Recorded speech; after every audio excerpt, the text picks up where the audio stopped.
Bro. Very nice.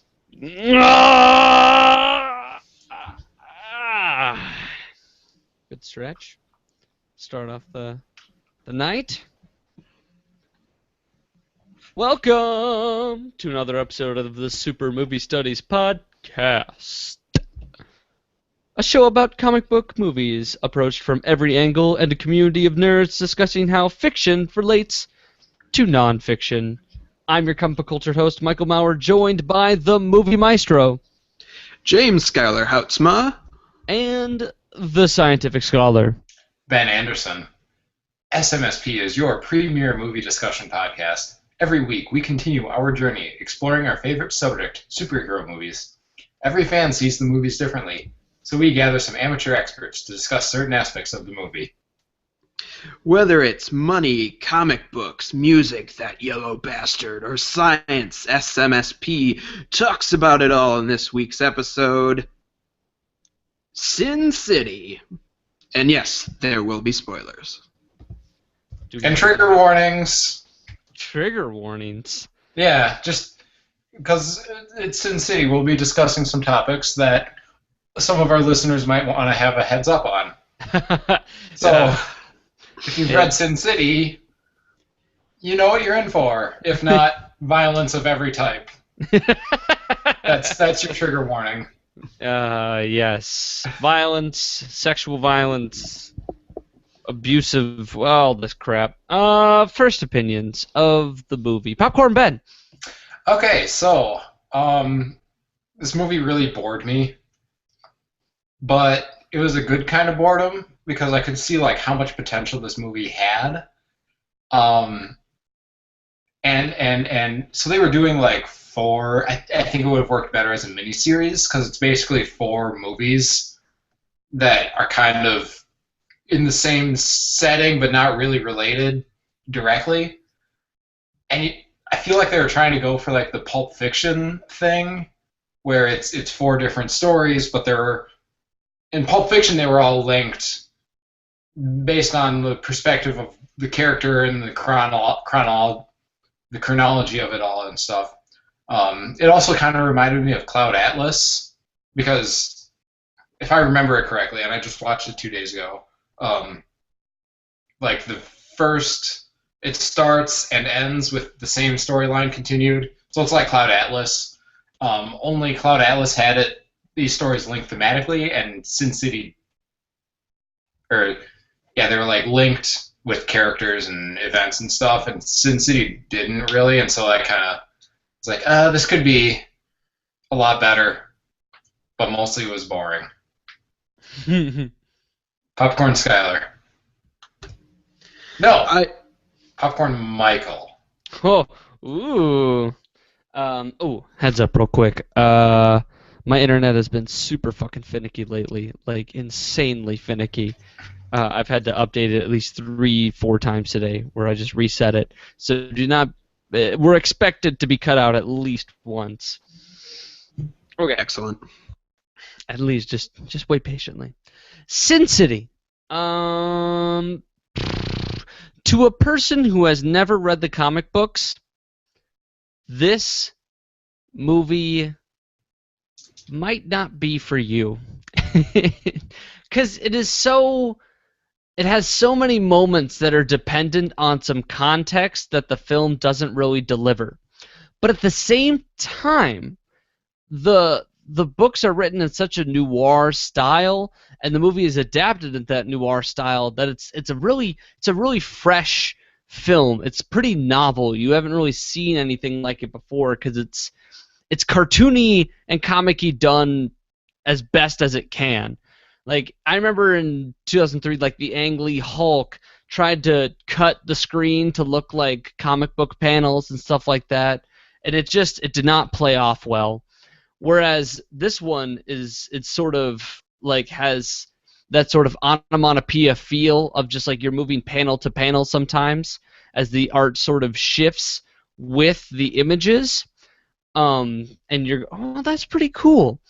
As for story, Ben, you're absolutely right. Like, this doesn't work sometimes when it comes to the fact that like all of the stories are so separate there's a little bit of bleed over in characters, like Marv showing up at the end of the last story, even though he died at the beginning of or at the end of his story, or Dwight showing up in the middle of Marv's story for a little bit, but none of the characters interact with each other at all. So it's kind of like they're all just kind of passersby in their own story, and they all take place in Sin City, which is kind of sounds like a neat idea. It just didn't flow as well and as it could have. I think we wanted to have a little bit more elaborate feel to it, which it didn't really deliver. But still, I'd say a fun movie. Definitely fun to look at all the time.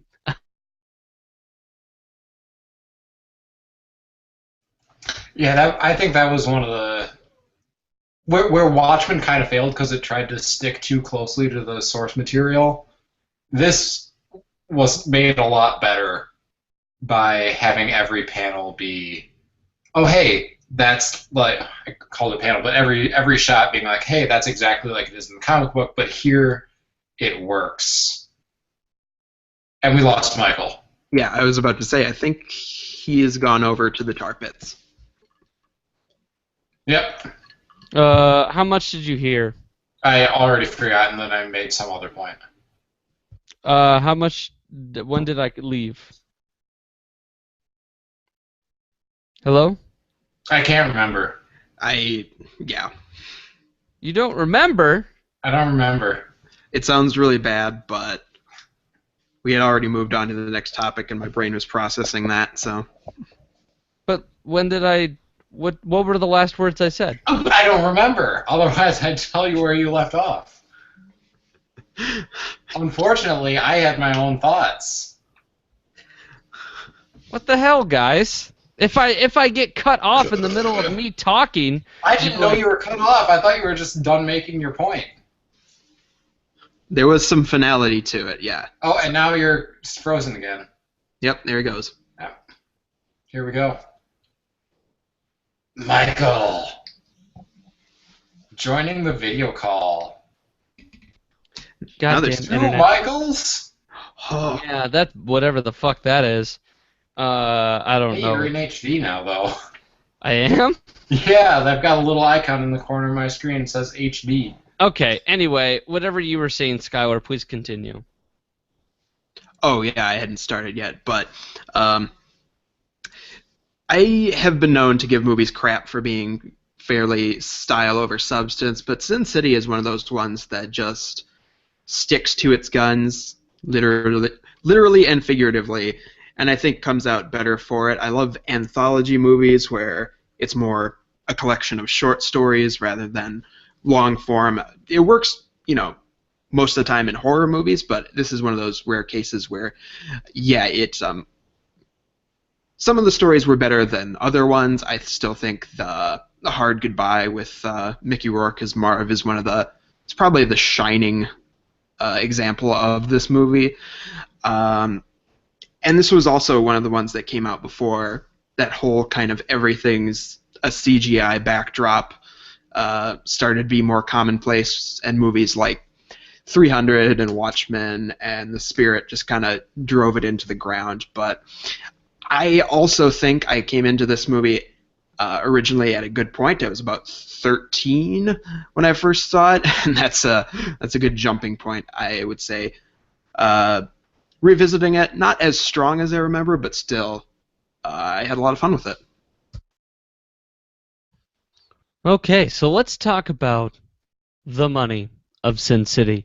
And I know we're a little out of order, too, when you think about it, right? Because we were going back in time. You could kind of follow our order of our episodes.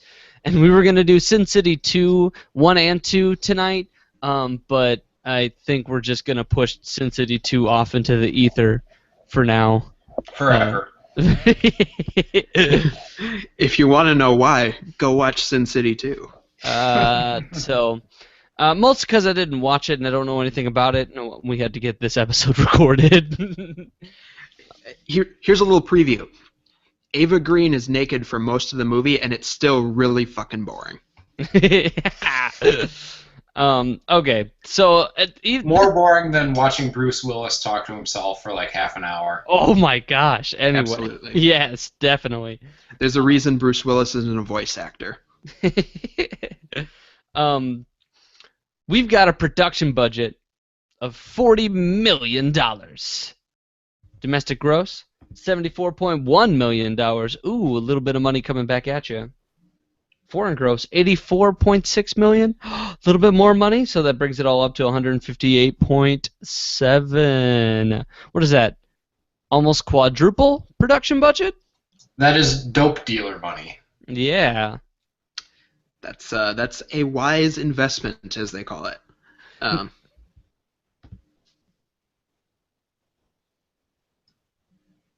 Michael, What? you tilted. I tilted. You were off to the side. Yeah. Because I was like, I'm not talking. And then I just held up my hands like I'm not talking. What the fuck? Okay. We need to develop a hierarchy for that shit. Okay. I was gonna say. What was I gonna say? So it definitely warranted enough money for a sequel, just not a sequel. Not the sequel it got. 10 years later. When did this movie come out? This movie came out in April 2005, so a couple months before Star Wars Episode 3, Batman Begins, all that fun junk, after Spider-Man 2, in the realm of superhero movies. Okay. So it should have, like, A Dame to Kill For would have done well in 2008. Oh yeah, they were talking about it back then too. And then they kept talking about it, and they talked about it some more, and then they stopped talking about it, and then they talked about it and made it, and it was shit. Well, you have to, there's the rule of sequels is you've got like a window, right? You've got about 2 years, one if you're really saucy, to like 4 years max to make a sequel to your movie, without people really losing a ton of interest. Like, there's a giant drop-off period, I say, after maybe 3-4 years, where it's like, they're coming out with a sequel to that? Why? And then you have to wait. Unless your movie was like frickin' Avatar, you have to wait a good 20 years to come out with a nostalgia sequel. Or a reboot. Yes. Yeah. We saw exactly what you're talking about this year with when Disney released its Alice in Wonderland sequel, Alice Through the Looking Glass. It had been 6 years since that movie came out. First movie opened 100 million plus. Sequel just tanked. But it's getting harder to market sequels these days because studios are coming out with sequels people just don't want, like the Huntsman sequel. Even X-Men Apocalypse opened lower than it was expected to, so there's a little bit of sequel fatigue in there all around. Jungle Book remake is so good, though. But that's way past, right? Jungle Book came out in the 1950s. Like the 30 to 40 year, yeah. Yeah. Oh, well, that's all part of Disney's remaking its classic animated movies in live action form. You had Maleficent, the Cinderella remake, and Jungle Book is actually one of the ones that's actually good. So that's why it's so good. I know. Right? I want to walk like you. I'm obsessed with Christopher Walken as a giant orangutan. You were like struggling to find the words, and I'm like, we know the exact words. Idris Elba as a Bengal tiger. The man couldn't get any sexier, and then he literally became a tiger. Smooth. Smooth? Oh, we're a little giggly tonight. I have no idea why. Let's talk comic book. All right, enough about the sequel talk. Maybe we'll bring it up again when we actually dive into Sin City 2 in the future, if there's enough requests for Sin City 2, A Dame to Kill For. But let's get some context that is much needed for this movie, and it all sits in the comic books. All right. So the concept of Sin City, it's all actually called Basin City. first appeared in Dark Horse Presents 5th Anniversary Special in 1991, written and drawn by Frank Miller. Developed into its own series, total of 7 collected yarns, not yarns, collected editions, and then each story is a yarn. A few of them are longer, and then like the 6th collected edition is just like a bunch of one-shot short yarns. That's what they call them. The film focuses on the 1st, 3rd, and 4th collected books or long-form yarns, and a one-shot called "The Customer is Always Right" from book 6, which opened and closed the movie. So we get a Marv story, The Hard Goodbye, at first. Then we get a Dwight story with The Big Fat Kill. And finally, a Hardigan/Nancy story in That Yellow Bastard. Closing out again with The Customer is Always Right. So, the reason a yarn 2, A Dame to Kill For, was skipped is because while it was really it was a Dwight story, again, it involved Marv a bit too much and also involved more characters than the other 3 they used, so it makes it harder to compact time-wise. It was a bit longer without the film becoming unbalanced, because even though it used only about 3 stories, it's still like each story felt about the same length and very even. I didn't feel one was much longer than the other, although I was only enraptured in The Hard Goodbye. That's obviously the best one. Spoiler alert for A Dame to Kill For. That story in the sequel takes up at least a good hour of the film, so that's very understandable why they didn't go for that here. Yeah, it's much longer. Setup and all that. There's more characters involved. Also, chronologically, it takes place before The Hard Goodbye. Every time they showed Marv after killing him midway through the movie, they risk confusing the shit out of people. It kind of confused me the first time I watched it, because when they come back around to That Yellow Bastard, Marv is in the bar, and I'm like, hold on, that guy died. He totally ate the electric chair. Oh wait, no, hold on. We're like in the past still somehow. It's that Cloud Atlas thing. Yeah. Where the middle chunk takes place chronologically at the last, and then it pyramids out. Mm-hmm. Also, keep in mind that the scripts of these stories, not necessarily the imagery, but the scripts are word for word out of Frank Miller's graphic novels. Almost to an exact T. The lines are the exact same. They just used the comic books as a literal storyboard and jumped from there. And I don't know if it made their life easier, harder, but it translates pretty well considering what they did visually. The key to Frank Miller dialogue is always keep the inner monologue. Yes. Always keep it. You have to keep it. Sorry, Dark Knight Returns parts 1 and 2, but maybe you should have released an edition that had the monologue. So let me explain that opening scene, all right? Because this confused the living hell out of me, and it's just a weird opener if you don't know what the fuck is going on. You get the idea that like this dude in a suit comes out, talks to a pretty lady in a dress, kills her, and he was a hitman sent to kill her. But then like there's no background to that at all throughout the entire film.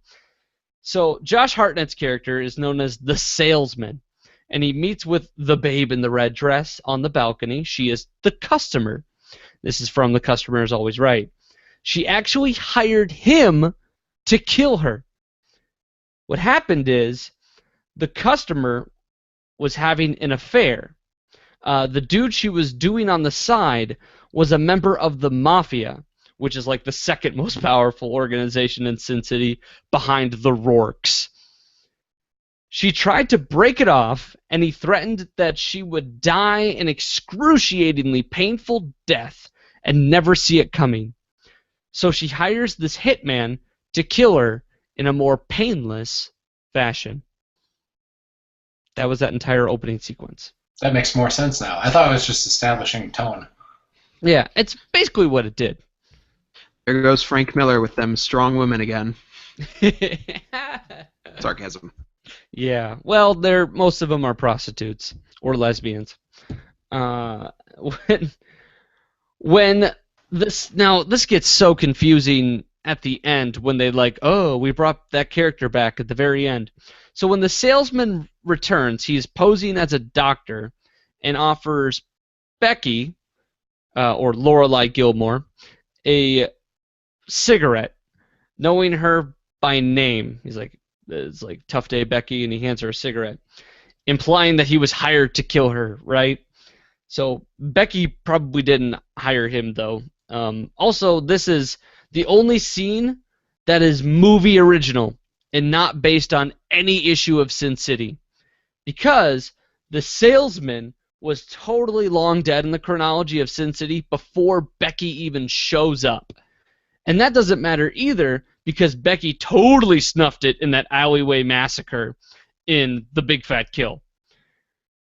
Which that battle plan was borrowed from the Battle of Themyscira, or, the other Frank Miller graphic novel 300, which he references in Sin City. You said Themyscira? Oh, damn it. Thermopylae. I wrote that wrong. I've been reading a lot of... No, I wrote it right. I've been reading some Wonder Woman stuff lately. I was about to say, I know that name. Thank you for the cover. So there are other... Skylar, do you know what they used in Sin City 2? Besides A Dame to Kill For, obviously. I think for Sin City 2, A Dame to Kill For was the big one, and then they used 2 movie original ones. One was a story about how Nancy took revenge on Rourke with Marv's help, and then the other one was Joseph Gordon-Levitt's character getting in a card match with Rourke. So I think both of those are original to the movie. But what about? So who played Dwight in A Dame to Kill For? Did Clive Owen come back? Josh Brolin played Dwight in A Dame to Kill For. I can't remember. I don't think he got his. They used Clive Owen for his new face, but they did something along those lines. Oh, whatever. Okay. That's going to wrap it up for comics. It's a little shorter, sweeter, because, I'm not going to really talk about history of characters, because it's a very literal movie. The only context you need is the customer is always right, because those 3 stories are word-for-word iterations of the yarns in the book. You're just getting it to see the original feel if you go out and buy those books and read them.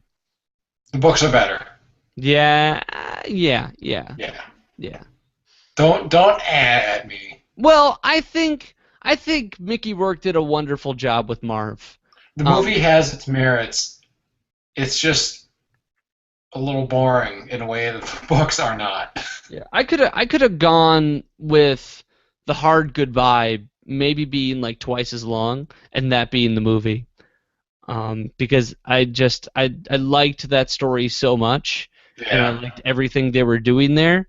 And then Big Fat Kill just kind of came off as much of a snore until the final scene, which was awesome, and it was kind of confusing at the end too. And then That Yellow Bastard was really, really drawn out until That Yellow Bastard actually showed up, and you're like, man, this is kind of creepy. Nice, way to go. Yeah, he was nice and menacing. All right, so let's move on to the music section. Oh wait, that's my section. How about that? Sorry. Okay, so music for Sin City has not 1, not 2, but 3 composers. First one is John Debney, who we talked about in our Iron Man 2 episode, having written the score for that, and also writing the music for the recent Jungle Book movie that we fawned over briefly.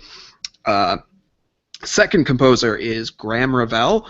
I don't know of anything he's doing these days, but he wrote the score for the first Daredevil movie in 2003.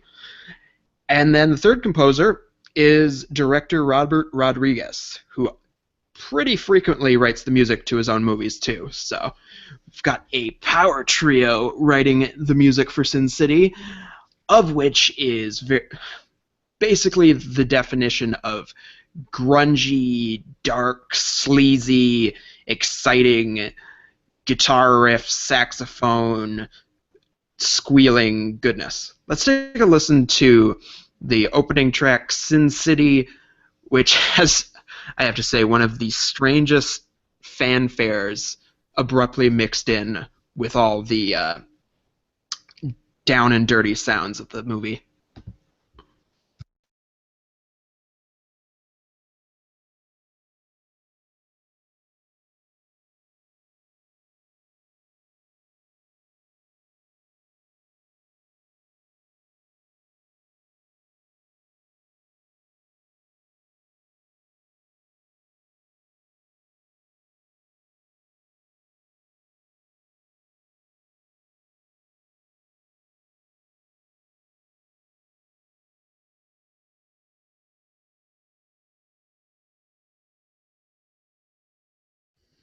I don't know where it's going with that.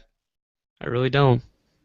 I don't either. That's basically a one-off sound that they used when the main title came up, and then I don't remember it popping up after that.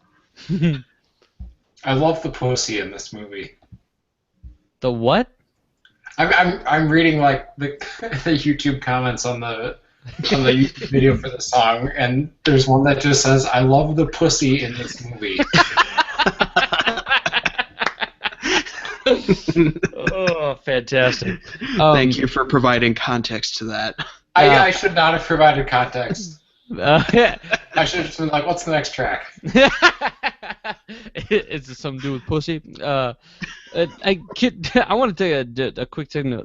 You see these videos that use the cover art or the poster of the movie? Yeah. And were they really trying to steer away from the fantasy elements of Sin City because of like how tiny Marv is in this poster compared to everyone else? Like Benicio del Toro's got like almost a front row seat, and I consider him barely a character. And he's in the movie for like what, 5 minutes before getting offed? Yeah, but well, I mean, he's talking as a dead person, so that's fine. He That's was true. involved. But then remember, Mickey Rourke was kind of in the career slums back in 2005, and most people, if they saw him in that movie, they'd be like, "Who the hell is that?" And then he'd take the makeup off, and he wouldn't look all that different because his face got just beat to a pulp. He's a sun-dried tomato of a person. All right, what's our next song? Our next song isn't a piece written for the movie, but it's pretty integral, I'd say, in what people remember about Sin City.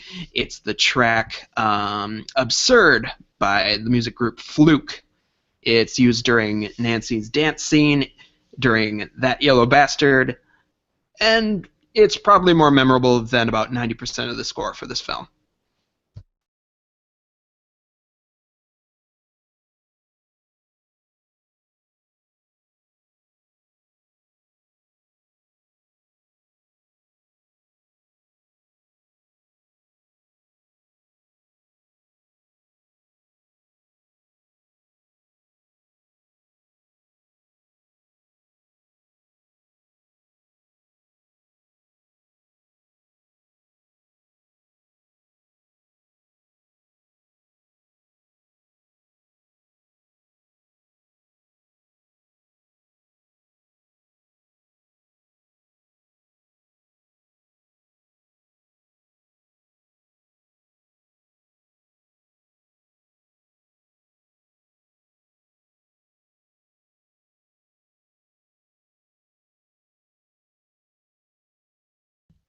"100% right, Skylar.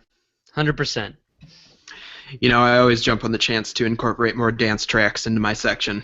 Thank Thank but you. I mean, yeah. Thank you, Sin City, for providing me this opportunity. I mean, like that whole time, I'm just thinking of how sexy Jessica Alba is when she is acting as a stripper. Good job. A polite clap to everyone involved. Yeah. I mean, the Nancy shows up in like every story of every yarn. Not everyone, but like a lot of them. It's just like we went to a bar and there's Nancy dancing on the stage. Nobody mess with Nancy because she's friends with Marv, and Marv will fucking murder you. He'll rip you in two. Yeah. And Marv comes off as much of a nicer guy in future stories than the Hard Goodbye makes him look like a crazy like psychopath. But he's really like Dwight's best friend. They're such buddies in A Dame to Kill For. It's kind of cheeky. When you just see him like how brutal he is in the Hard Goodbye, it just seems really a weird dial turn. But this song, and you're like, this is definitely that Sin City stripper song, and it arouses emotions. Good It work. sounds like fighting two weird ghosts on top of a semi truck with swords. It's at the Matrix. No, The Matrix 2. It's not too far away from that movie, so it's capturing that pre-2005 sound that we all love and don't recognize. Okay, to finish off my segment, I just took the music from the end credits, aptly titled End Credits, which has a much more interesting sound for its score and is actually listenable.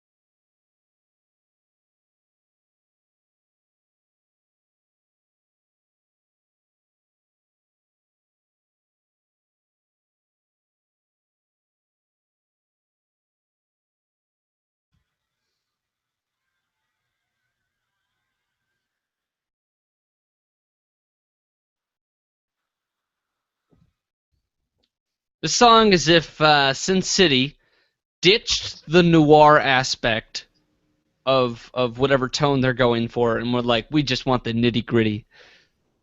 Oh yeah, this whole movie sound is all about the nitty gritty. It's funny. I had tweeted to our Twitter page that the soundtrack to Jessica Jones finally came out, and that is really noir, whereas this is just down home sleaze. And it's also really funny because if you go listen to the soundtrack for Robert Rodriguez's next movie, Planet Terror, for part of Grindhouse, it sounds exactly the same. So he locked down that sleaze sound fast. Well, I'm going as soon as that guitar riff came up. Did it remind anyone else of another superhero soundtrack song? Well, the bass line reminded me of the Peter Gunn theme. That's true. Are we talking about Ghost Rider or what? I was gonna go with Ghost Rider 2. Jonah Hex. Jonah Hex! I think this sounds a lot like Jonah Hex. Jonah Hex! Jonah Hex! This doesn't sound anything like Ghost Rider 2. How dare you? I'm sorry. Well, it's funny you say that because Josh Brolin did do the sequel, so 6 Degrees of Josh Brolin. Or 6 Degrees of Jonah Hex. Jonah Hex! Jonah Hex! Jonah Hex! Cut him down! Alright. Any more music, Skyward? I'm out of music, but am just welling up with Jonah Hexes, so best move on to science. Alright, after he Trying to say Jonah Hex and drink beer at the same time. That's how you're supposed to say it, but also have half your beer dribble out the left side of your face. Oh, so you were like the directors and screenwriters of Jonah Hex. Oh, Neville Dean Taylor, we love you so. Okay. Science of Sin City. Sin City. I've got some topics for you, Ben. Yeah, Do you want to tackle them head on? sure. Let's do them. Okay. First off, what is the name of Michael Clark Duncan's character? Something like Manitou. Manitou. Yeah, I think Manatee. Manatee. All right, Barbara Manatee. Manatee. His name is Barbara Manatee. That is right. There we go. So, Barbara Manatee has a golden. Like how casually that came out, or what? Barbara Manatee is a VeggieTales character. So, yeah. Well, doesn't matter. It's two characters now. It's Manute. Yeah. Well, the Manute T. Barbara. So Barbara's got a golden eye. He has this fake eye. In the book, it explains how he got that fake eye, but not important here. And I want to know, because it's always glinting, golden, right? It's some sort of wonder. It's to express gleam in it, to create that nice little Citizen Kane pop of color or whatever, or Schindler's List pop of color. Sorry. And I'm wondering, we know fake eyes exist. You can get a glass eye, pop that bad boy in, looks like a real eye, just doesn't move that well. But can you get like custom fake eyes that are just gold to look like a hell yeah. Bond villain? Well, I think for like porcelain, you want a non-reactive whatever material so that it doesn't mess with your skin. Because if you have something that like some people have nickel allergies, so you'd never make a fake eye out of nickel. In case you have nickel allergy, and then the inside of your face scratches forever. What about gold? Gold is one of the reasons it's so useful is it's non-reactive. It doesn't tarnish. It doesn't really react with anything. So it might be a good material to make a fake eye out of. All right, Barbara, way to go. Way to look menacing and healthy. Yeah, and you can custom colored contacts. I see no reason you can't get a gold contact. Porcelain eye, and then just like a little contact lens for that glint. Nice. So golden eyes, go get them. Yeah, I think that's a Bond movie. GoldenEye. Golden his eye. weakness.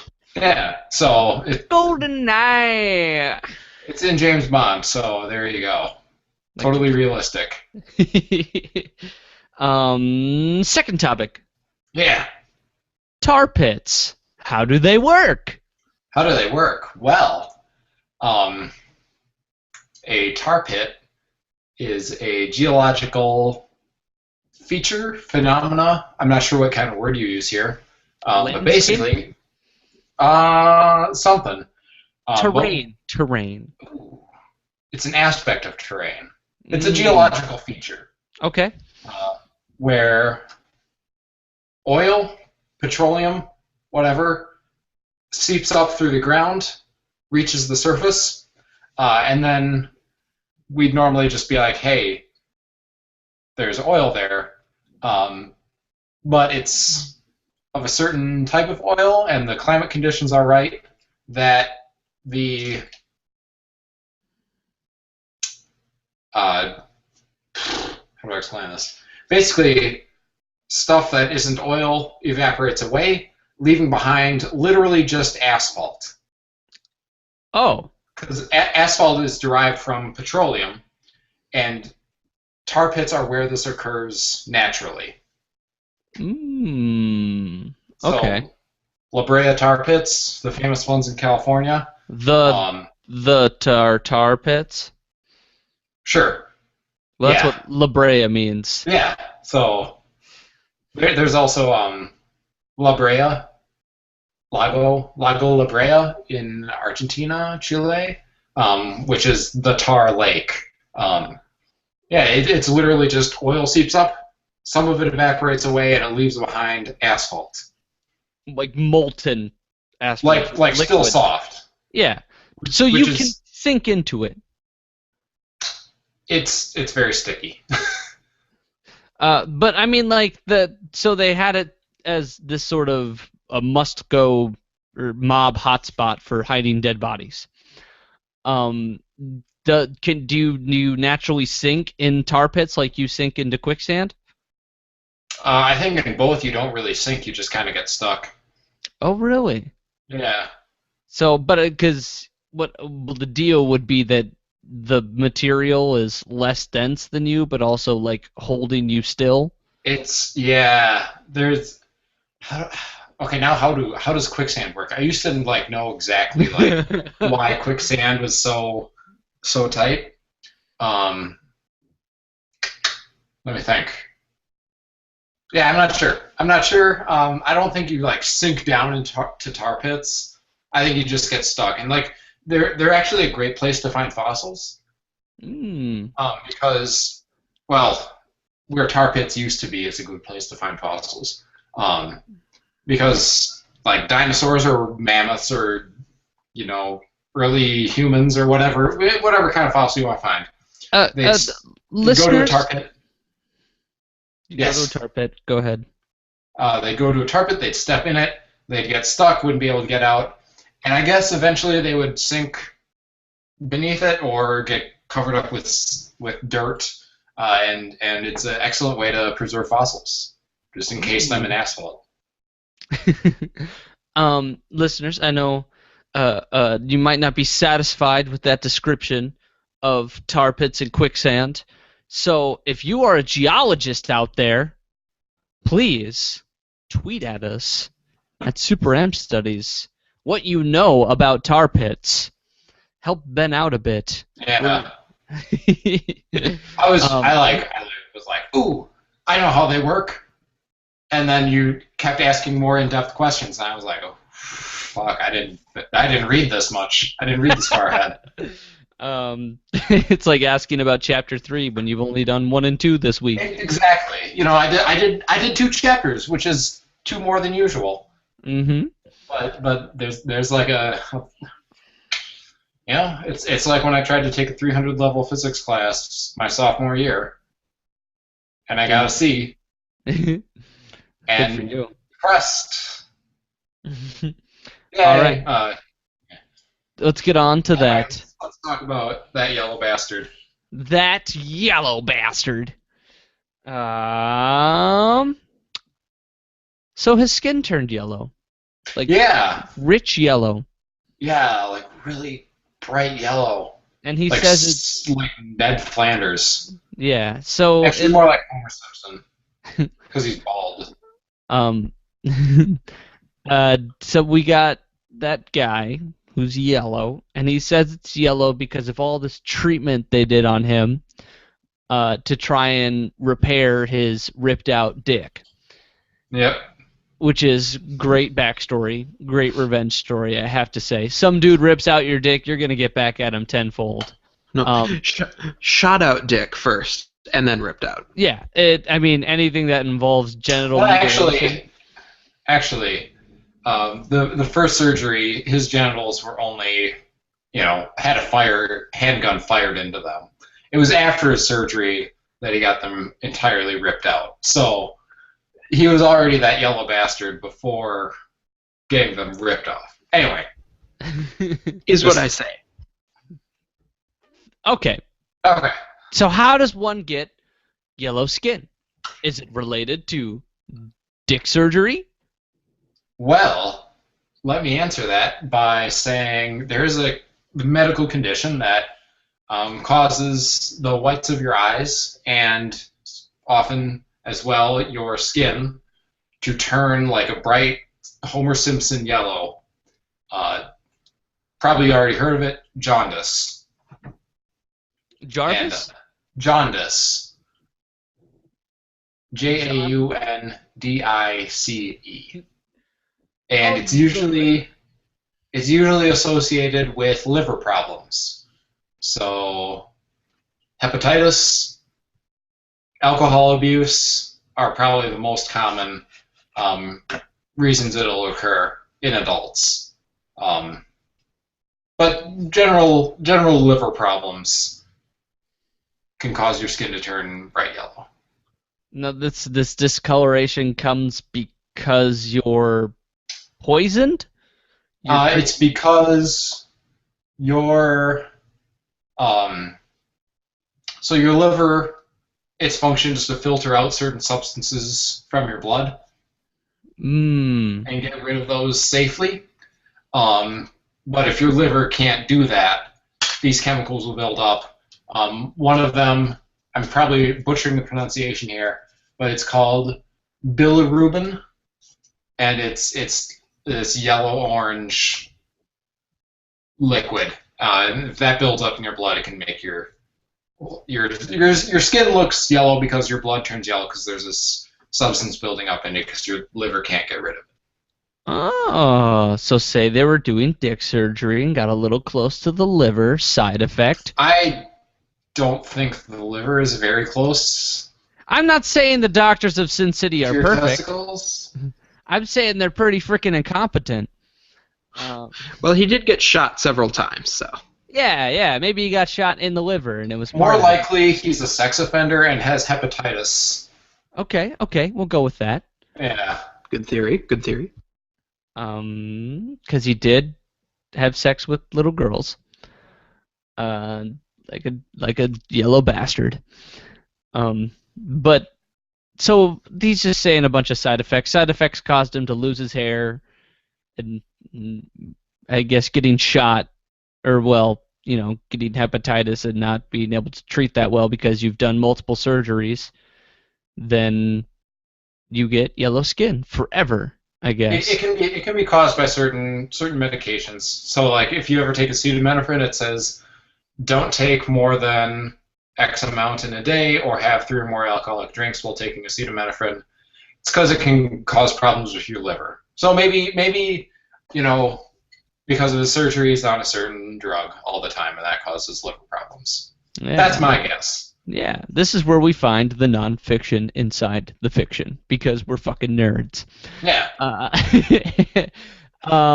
Feel free to join in anytime, listeners. Talk to us about tar pits. We want to know because I don't have any idea how tar pits work, and I'm curious, and I don't want to look up on the internet. I'd rather hear it from your voice. Talk about your experiences in becoming a yellow bastard. No, I don't want to hear about your hepatitis stories. Also, I want to reiterate, in the movie, the dude's literally yellow, and the title of that segment is called That Yellow Bastard. He's not Asian. There's no racism here. Wow. I just want to point that out. Yeah, I think that was clear. I think you just, bringing it up, took it to that place. Did I? Damn it. I wanted to prevent that. I think it didn't even cross anyone's mind until, because we're assuming everyone's seen the film. Not even me, and that's strange for me to say. Never mind. He wasn't that yellow pie face to you? Okay. Whoa! You were the one who said it. I'm always the one who says it now, just because it makes me giggle. I hope it's not offensive. I think it is. Damn it! I'd never know, because cracker isn't offensive to white people, right? But it's still a derogatory term. Derogatory terms don't mean anything to the people who run the world. Okay, fair. Fair. Well, I think the P word might be sufficiently obscure that it's really the only reason I don't get hate mail. No, it's because we're pretty much obscure. That's oh true. Yeah. So let's get on to those drinking game rules. All right, science is done. We're putting it in the past. Yep. We got drinking game rules for Sin City. This is kind of fun. I mean, Sin City is a place where you should sort of drown away your sorrows, or it's a place where you don't drink responsibly. So since you're not there, drink responsibly. We're gonna start with rule number 1, and this is my favorite. It's most creative. This allows you to have a little fun.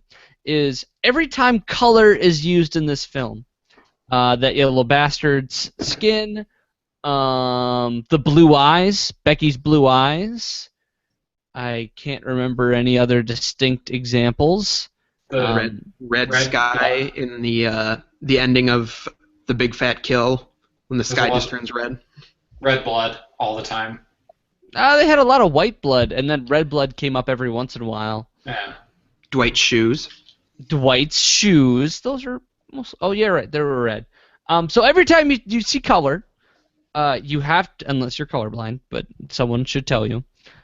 You have to drink something of that color. So break out your tequila for that yellow bastard, or your UV blue. I was gonna say kinky blue, but Yeah. Or what's a famous red drink? A Manhattan? No, not a red Manhattan. wine. Red wine? Yeah. Manhattans are brown. Red wine is kind of purplish, but it's called It'll red get the wine. job Manhattan has a cherry in it, right? So drink UV cinnamon? Oh, Cherry? Fireball. Red's kind of Fireball's hard, also but brown. I know, but do your best. It's the aesthetic of cinnamon is red, because of Big Red. But anyway. Red Hots. Chili peppers. All right, someone give another rule. Drink to the Wilhelm scream. Yes. Screams plural. I think there's 3? 2? Marv throws a guy out of a car, and then it happens. That's the only one I remember distinctly. Where I was like, there it is. It's a Wilhelm scream. Take a drink every time during the obligatory Frank Miller cameo. For those of you who missed it, he is the priest that Marv shoots through the confession box. Amen. Drink every time something is done that is not directly out of the book. All right. Isn't that just once? There's the final scene, of course, and then there's one time where Marv is getting all of his supplies to go hunt down Elijah Wood, and he's listing them off to the hardware guy, and the hardware guy says, "Oh, beefing up the old home security, eh?" As in the book, and Marv says, "You betcha," or something like that. He says, "Sure am," and in the movie, but in the book, he actually says, "How about you mind your own damn business?" That's so obscure. Because that's not what serial killers say. I just read the book, all right. So I was pretty much going word for word here, and then that was different, and I locked onto it. You gotta have someone like there, like with the book the whole time. Be like, okay, okay, hold on, pause. In this shot, No, Marv not in has here. his right foot forward, but in the comic book, he clearly is leading with his left. Oh, fuck you.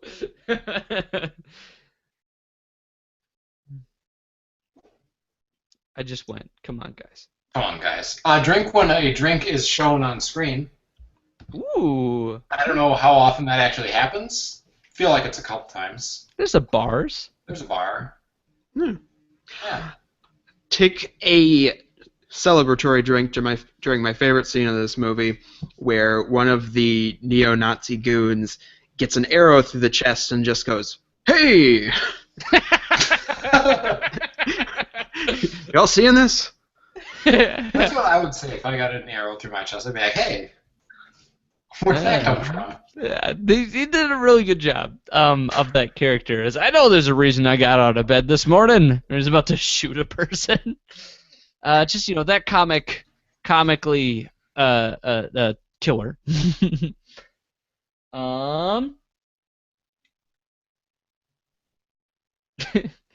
Shotguns. Someone else take that.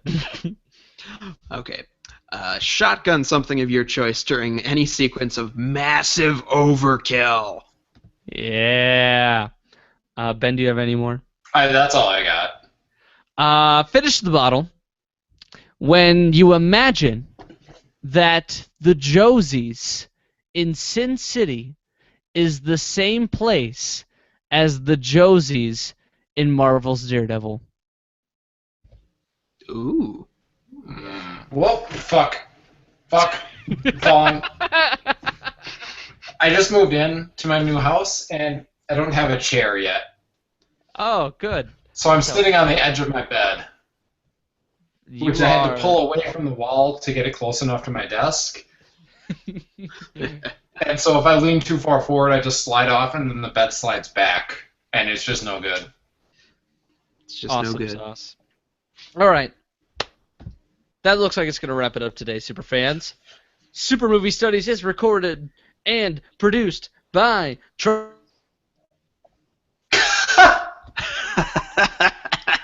Oh, good try, Michael. Good try. Someday. It was going to be so triumphant, and then it was just... That's what it sounds like. It's like someone just pulled the lever off stage, and a little trapdoor opened, and... Yep. Someone came by with like a little shepherd's hook and was like, nope. Do. Woo! All right. Hey. All right. Hey. Looks like that'll wrap it up today, super fans. Super Movie Studies is recorded and produced by Triop Cop Productions. If you like what you hear, you can subscribe to us on iTunes. And while you're there, you can drop a 5-star or 4-star, preferably not 3-star, but if you have to, that's fine. Fuck off if you have a 2 or a 1-star. I don't know why you're still here at this point if you don't like the show. But give us a rating, subscribe. It'll be great. Share with all your friends. Much love. Amen. New episodes every Monday. Yes. And we're also pretty awesome on Twitter. You can follow us at Super letter M Studies. So Super M Studies. Our boy Twitter Tom manages that most excellently, and we have areas of conversation there that you won't find in the episode. Okay. Did you say your spiel? Yep. Okay. Finally, there's TriopCop.com. You got the backlog of all the episodes. You got the schedule for the future episodes. You've got show notes, which I will update. You've got drinking game rules. Again, thank Connor Cahill from last week's Flash. Listen to that. He's to thank for organizing our drinking game rules. We got scholarly works up there. I'm gonna add Shamo's paper to that. I would love to anything you guys got. Please, did you write an essay in school? Did you find a cool article online that you'd like to share? Please help me out here. And donations are always accepted, of course. And if you want to get involved more with the podcast, you can go to supermoviestudies@triopcop.com. That's right. Anything in the subject line. I don't really care. Just you just want to be on the show. You would like to make some suggestions. You would like to do really anything because you're like, man, these guys are fun. I would like to get involved really because that's what we're all about here. Is just finding some people who give a lot of a shit about stupid stuff like we do. And just be like that together. I've gotten back into blogging, so I've published my Batman v Superman review, and we'll be reviewing all of this summer's biggest comic book movies and uploading them to the site under Shouts My Content, so be merry about that. Yay! I usually don't talk about it because there's nothing there, but now that there's something there, Shouts My Content. Now that I'm unemployed. Work on that. That'll do it today. I'm your host, Michael Maurer. James Schuyler Hutzma. Ben Anderson. And I hope you all have a super cityless week. Bye. Bye. Her name was Goldie.